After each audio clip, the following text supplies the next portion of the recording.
Here with Jess, I have so many questions. I don't even know where I want to start. Actually, I think I do. When you heard it was chain of safety, did you know it was over for you? I did because Moose was starting the chain, but had someone else started the chain, it wouldn't have been over for me. So as the ball rolls, we will bowl forward. You were in the sibling alliance with Tanisha. What caused you to turn on it? Oh, I knew the sibling alliance was just an extra for her. I laid out the house very clearly. There was so many people above me. I'm sure there was several alliances that Tanisha was in, including some that imploded in the first weeks. So it was very clear to me, even through the pitching that they did, that it wasn't about this is best for the siblings. Everyone was sort of putting up a bunch of people that I thought definitely could go out instead of Moose. And I realized through that the siblings was never all that important. Even Betty forgetting the name one day when I walked into the Expedia room, like, I'm a smart person. It was very easy. I also was very isolated though. So I was trying to grab onto whatever I could. But that's the reason why Tanisha went up there. Obviously, I would have loved for her to think that it was to cover the siblings' ruse. And if she happened to go out, oops, there's a great power player that left. But the siblings I always knew was a contingency for those three beautiful women, and that I wasn't really a priority to them. They had other people that were priority over me. What did you think about Tanisha saying that her name is Tanisha and not Tiana? And do you believe that this was a dig at your pronouns or unrelated? I think she didn't realize that it is, a non-binary issue too about chosen names.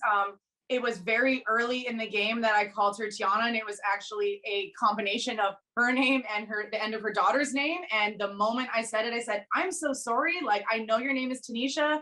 And she said, "Oh, don't worry about it." And I'm like, "No, I am worried about it. Names matter." So for her to take my own words and throw them back at me, in a way, I think she was just, very upset and emotional. Marty kind of spilled the beans 2 hours before the noms. He's not great at keeping his mouth closed. So I think it gave her time to kind of decide what she wanted to throw at me.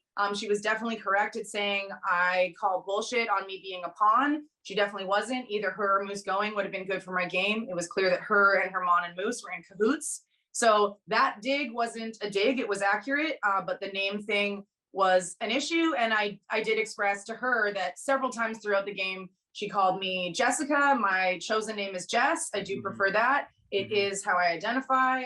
It gives a check mark to my non-binariness. So I did think it was interesting that she wanted to make an issue of that when she had done the same thing to me and on more occasions than I had to her.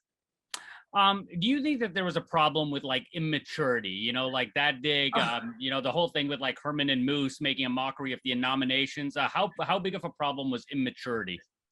Yeah, there's a lot of growing that needs to be done there. But at the same time, I know I am an old soul and I am, maybe a bit more mature. And I also respect the game a lot. Like, even if it was a disrespect at me in terms of the nom ceremony, I felt like this is disrespectful to Big Brother and like the seriousness of a nom ceremony. I also had done a foolish mistake as a super fan. I shouldn't have told them that they were going up, but also I'm one of those people that likes to always give respect. And I realized after I told them that I didn't owe them respect in that moment. They hadn't respected me for 30 plus days. So that was, one thing that I maybe should have avoided. But yeah, there's some immaturity there. I think there's some attention seeking going on. And that's okay. Get your 15 minutes. I'm not there to acquire that, but other people are. So was it just bitterness then when Tanisha said that your HOH was worse than Kyle's? Of course. And it wasn't. I got out one of the most powerful, well-connected players in the game. I saw right through who was working together. That was clear when she said, "Bring it in, crew," and everyone who was in cahoots with her was hugging her goodbye. So I think, when you get God, you're going to be emotional if you're not good at, being like me, being the stoic face every time. So it's okay. I get it. And I hope that she forgives me and I forgive her for whatever was said. Like, outside of this, we know we're all just playing a game. You mentioned it yourself. Do you believe that the house is divided with Summer, Betty, Herman, and Moose on one side and JC, Lynn, Gino, Kevin, and Marty on the other? Definitely. And that was illustrated through, all the conversations that were happening during my HOH. I never felt really important to anyone, but I was calling, like, there was a lot of lost puppies or lone wolves that kind of were like, can we be a wolf pack maybe together and, take on this bigger book that has been well glued and cemented for a very long time. And I'm not sure how much I could have trusted all of them, but it was my best shot at sort of keeping that bit of a reset that had happened when Kyle left.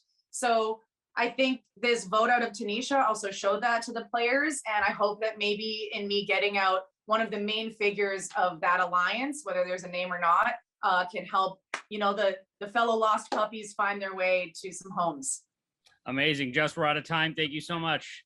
All right, Murtz, thank you. Thanks for being such a cool person. I love watching all your interviews. And yeah, from a super fan to another, it's great to meet you. Thank you. Thank you so much.